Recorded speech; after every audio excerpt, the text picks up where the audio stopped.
84 लाख योनियां हैं और 84 कोस ब्रज की पूरी वो होती है, तो इनके बीच में कनेक्शन क्या है? जो मनुष्य इस जीवन काल में ब्रज 84 कोस की परिक्रमा कर लेता है उसे 84 के चक्कर नहीं काटने। साहिब की बंदगी कहीं ठोर ठिकाना ना, परमात्मा की सतपुरुष की भक्ति के बिना इस जीव को कहीं स्थायी स्थान नहीं प्राप्त होता है। नमस्कार दोस्तों, स्वागत है आप सभी का हमारी एक और नई वीडियो में। आज की इस वीडियो में हम बात करेंगे कि मनुष्य के ऊपर लगा हुआ सबसे बड़ा रोग जो कि है जन्म और मरण का, उससे हम कैसे छुटकारा पा सकते हैं और हमें मोक्ष कैसे मिलेगा। आइए सबसे पहले जानते हैं विचार देवकीनंदन ठाकुर जी महाराज के। एक्चुअली मेरी मम्मी का क्वेश्चन है कि मतलब जो 84 लाख योनियां हैं और 84 कोस ब्रज की पूरी वो होती है, तो इनके बीच में कनेक्शन क्या है? बहुत अच्छा कनेक्शन है। मैंने संतों के मुंह से सुना है, परमात्मा के द्वारा बनाई हुई 84 लाख योनियां हैं। मनुष्य के कर्म के ऊपर निर्भर होकर बार बार मनुष्य उन योनियों में आता है अथवा जाता है। जब मनुष्य अपने कर्मों से श्रेष्ठ उपलब्धि प्राप्त नहीं कर पाता तो उसे अनेक योनियों में जाना पड़ता है। लेकिन ब्रज के संतों का, ब्रज के महात्माओं का, रसिकों का, विद्वानों का यह मानना है, जो मनुष्य इस जीवन काल में ब्रज 84 कोस की परिक्रमा कर लेता है उसे 84 के चक्कर नहीं काटने पड़ते हैं। इसलिए काफी रसिक जन 84 लाख योनियों की मुक्ति के लिए 84 कोस की परिक्रमा करते हैं, ब्रज परिक्रमा करते हैं। यही तो ये थे देवकीनंदन ठाकुर जी महाराज के विचार। आइए अब जानते हैं संत रामपाल जी महाराज के विचार। बिन साहिब की बंदगी कहीं ठोर ठिकाना ना, परमात्मा की सतपुरुष की भक्ति के बिना इस जीव को कहीं स्थायी स्थान नहीं प्राप्त होता है। जैसे मनुष्य शरीर के अंदर प्राणी की मृत्यु होनी डेफिनेट है। यहाँ मृत्यु हुई, पुण्य और पाप के आधार से आगे इसको स्थान मिलता है। पुण्यों के आधार से स्वर्ग प्राप्ति होती है। स्वर्ग का समय सीमित होता है, वो उसके पुण्यों पर आधारित होता है। जब स्वर्ग के अंदर उसकी पुण्य की पूंजी समाप्त हो जाएगी, उसको कुछ समय पहले ही अलर्ट कर दिया जाता है कि अब तेरा जाने का समय आ चुका है। ये और समस्या है वहाँ स्वर्ग के देवताओं की, स्वर्ग के वासियों की। वासियों को उनको पहले ही पता लग जाता अब तुम्हारी मृत्यु होगी। ये समझ लो उनको फांसी की डेट दे दी जाती है। तो फिर वो प्राणी उस स्वर्ग में रहकर भी नरक महसूस करता है। वहाँ मृत्यु के उपरांत जबरदस्ती, जैसे यहाँ बाई फोर्स मार दिया जाता है, मृत्यु कर दी जाती है कोई कारण बने, इसी प्रकार स्वर्ग में भी समय पूरा होते ही वहाँ से बाई फोर्स निकाल दिया जाएगा बलपूर्वक, फिर नरक में डाला जाएगा। नरक का समय पूरा होते ही वहां से बलपूर्वक बाहर फेंक दिया जाएगा। तो पुण्यात्मा, यहाँ पृथ्वी लोक पर मृत्यु हुई, यहाँ से हुई, चलो चलो स्वर्ग में गए, वहां होगी, चलो चलो, और फिर नरक से भी फिर चलो, गधे की योनि पाई, फिर मृत्यु हुई, चलो कुत्ता बनो, कुत्ते की मृत्यु हुई, चलो सुअर बनो। तो ऐसे, और फिर समय आने पर फिर मनुष्य बनो। तो यहाँ परमात्मा बताते हैं, आगे गए ना बावड़े रहते भी सब जाही, बिन साहेब की भक्ति कहीं छोड़ ठिकाना नहीं। जैसे मोती ओस का ऐसी तेरी आब, गरीब दास करो बंदगी बहुर न ऐसा दाव। अब क्या बताते हैं कि मानव शरीर, आपका मानव शरीर ऐसा है जैसे सुबह सुबह ओस गिरती है घास पर, कांटों पर, पत्तों पर, और सूर्य उदय होते ही 1 घंटे के अंदर उसका नामो निशान नहीं होता। तो यहाँ बताते हैं परमात्मा गरीबदास साहिब जी कहते हैं परमात्मा से प्राप्त ज्ञान को, जैसे मोती ओस का ऐसी तेरी आयु ऐसी है, और गरीबदास कर बंदगी बहुरनी ऐसा दाव। अब दाव कैसा है? मनुष्य शरीर एक दाव लगा हुआ है आपका, और इस दाव को चूक गए फिर बहुत लंबा कार्य प्रारंभ हो जाएगा। 84 लाख योनियों में भ्रम भटक कर कष्ट उठा करके फिर कभी मानव शरीर प्राप्त होगा, तो यही क्रियाएं फिर हम करते रहेंगे। तो पुण्यात्माओं, परमेश्वर ने बताया है, सुखदेव ने 84 भुगती बना पजावे खरवो, तेरी क्या बुनियाद पुरानी तू पेंडा पंथ पकड़वो। सुखदेव जैसे ऋषि ने भी 84 लाख योनियों के कष्ट उठाए, और बना पजावे खरवो, खर माने गधा, कुम्हार के पुजावे पर यानी उस कीलन पर जहाँ ईंटें पकाई जाती हैं और जहाँ पर बर्तन पकाए जाते हैं उसको पुजावा बोलते हैं, पुजावा यहाँ की भाषा में। और खर माने गधा।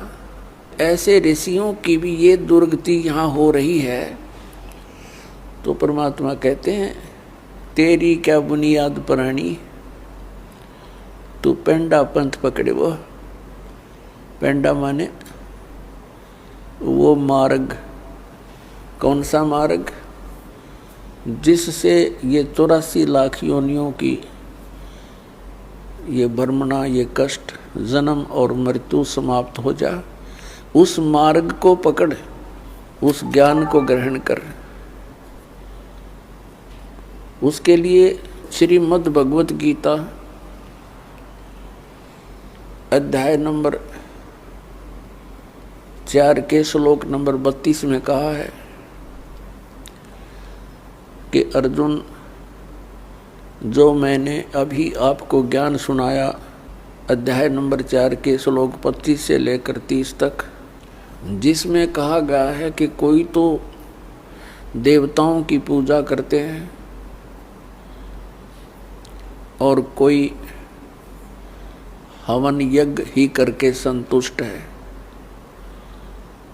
और कोई योग अभ्यास करता है, कोई तीक्ष्ण अहिंसावादी व्रत रखता है, जैसे मुख पर पट्टी बांधकर नंगे पैरों घूमते हैं कि कोई जीव हिंसा ना हो जाए, और कोई स्वाध्याय करते हैं, जैसे कोई गीता जी का पाठ करता है तो कोई वेदों के कुछ श्लोकों का, मंत्रों का डेली स्वाध्याय करता है। तो इस प्रकार की जितनी भी क्रियाएं हैं, जो भी कर रहा है वो अपनी क्रियाओं को सत्य मानकर कर रहा है। यदि उसको पता लग जाए कि ये शास्त्र अनुकूल नहीं है तो त्याग देगा वो तुरंत। इसलिए श्रीमद् भगवत गीता अध्याय नंबर 4 के श्लोक नंबर 32 में कहा कि अर्जुन, इन धार्मिक यज्ञों यानी धार्मिक अनुष्ठानों की जानकारी सच्चिदानंद घनब्रह्म की वाणी में विस्तार के साथ कहा है, और उस परमात्मा ने अपने मुख कमल से आकर बोली है। उस सच्चिदानंद घनब्रह्म की वाणी में यज्ञों की जानकारी, यज्ञ माने धार्मिक अनुष्ठानों की, क्रियाओं की जानकारी विस्तार के साथ कही गई है। वो तत्व ज्ञान है। चौथे अध्याय के 33वें श्लोक में कहा कि अर्जुन, इस द्रव्य में यज्ञ की अपेक्षा ज्ञान यज्ञ श्रेष्ठ है। द्रव्य यज्ञ क्या होता है? जैसे देखा देखी कहीं भंडारे कर दिए, गंगा के किनारे कहीं कंबल बांट दिए, कहीं और क्रियाएं, जैसे कोई धर्मशाला बनवा दी। अब क्या बताया है कि इस द्रव्य यानी धन से, पैसे से होने वाले जो अनुष्ठान हैं, इनकी अपेक्षा ज्ञान यज्ञ श्रेष्ठ है। तो ज्ञान यज्ञ तत्व ज्ञान यानी सत्संग है। सत्संग वो तत्व ज्ञान है जो सब सद्ग्रंथों के अनुकूल हो, वो तत्व ज्ञान है। और वो ज्ञान परमात्मा ही आकर देता है। अध्यात्म यथार्थ ज्ञान परमात्मा स्वयं ही आकर प्रदान करता है। बाकी तो जीव संज्ञा के प्राणी हैं, जीव संज्ञा में हैं, वो अपने अपने अनुभव अटकल लगाते रहें, लेकिन यथार्थ ज्ञान परमात्मा ही बता सकता है। अपने द्वारा रची हुई सृष्टि को स्वयं ही वो ठीक ठीक विस्तार के साथ बताता है। ऐसा वेदों में प्रमाण है। तो वो तत्व ज्ञान है जो सच्चिदानंद घन ब्रह्म यानी पूर्ण परमात्मा कबीर देव ने अपनी कबीर वाणी के अंदर जो ज्ञान बताया है, वो तत्व ज्ञान है। गीता ज्ञान दाता चौथे अध्याय के 34वें श्लोक में कहता है कि अर्जुन, उस तत्व ज्ञान को जो सच्चिदानंद घन ब्रह्म की वाणी है, यानी उस परमात्मा द्वारा बताया गया वो तत्व ज्ञान है, उसको तू तत्वदर्शी संतों के पास जाकर समझ। उनको दंडवत प्रणाम करने से, कपट छोड़कर उनकी सेवा करने से वो तत्वदर्शी संत तुझे परमात्म तत्व का ज्ञान कराएंगे। इससे ये सिद्ध हुआ कि गीता ज्ञान दाता भी उस तत्व ज्ञान से अपरिचित है। अन्यथा ये कहने की आवश्यकता नहीं थी कि उस ज्ञान को तू तत्वदर्शी संतों के पास जाकर समझ। जब गीता जी के 18 अध्याय बोले तो एक अध्याय और बता देता, जो इनको ज्ञान होता था, इसको ज्ञान नहीं। तो पुण्यात्माओं 15वें अध्याय के एक मंत्र में यानी एक श्लोक में गीता जी में उस तत्वदर्शी संत की पहचान बताई है कि उल्टे लटके हुए संसार रूपी वृक्ष को जो संत विस्तार के साथ जानता है, ये उल्टा लटका हुआ एक संसार रूपी पीपल का वृक्ष जानो अर्जुन, ऊपर को जड़ है, नीचे को तीनों गुण रूपी शाखा है। और जो संत इस उल्टे लटके हुए संसार रूपी वृक्ष के सभी छंद, सभी विभागों को बता देगा, स वेदवित, वह तत्वदर्शी संत है। पुण्यात्माओं, जब तक सत्संग नहीं मिलेगा इस प्राणी को, तब तक ये ऐसे ही इस जन्म और मृत्यु के दीर्घ रोग से ग्रस्त रहेगा। और सत्संग केवल परमात्मा ही बता सकते हैं। वो परमात्मा 600 वर्ष पहले आकर के हमें सत्संग बताया करते थे, ज्ञान दिया करते थे उस अपनी अमृत वाणी से, सच्चिदानंद घन ब्रह्म की वाणी से। तो उस समय हम स्वीकार नहीं कर सके क्योंकि हम अशिक्षित थे। और जो एक ब्राह्मण वर्ग शिक्षा का अधिकारी था, उनकी बुद्धि वहाँ तक पहुँच नहीं पाई क्योंकि वो काल भगवान से प्रेरित रहे और परमात्मा का विरोध करवा दिया। ये कहकर कि कबीर अशिक्षित है, ये संस्कृत भाषा नहीं जानता है, ये ऊट पटांग बोल रहा है, ये झूठ बोल रहा है। परमात्मा कहा करते थे, गुण तीनों की भक्ति में ये भूल पड़ो संसार, कहें कबीर निज नाम बिना कैसे उतरो पार।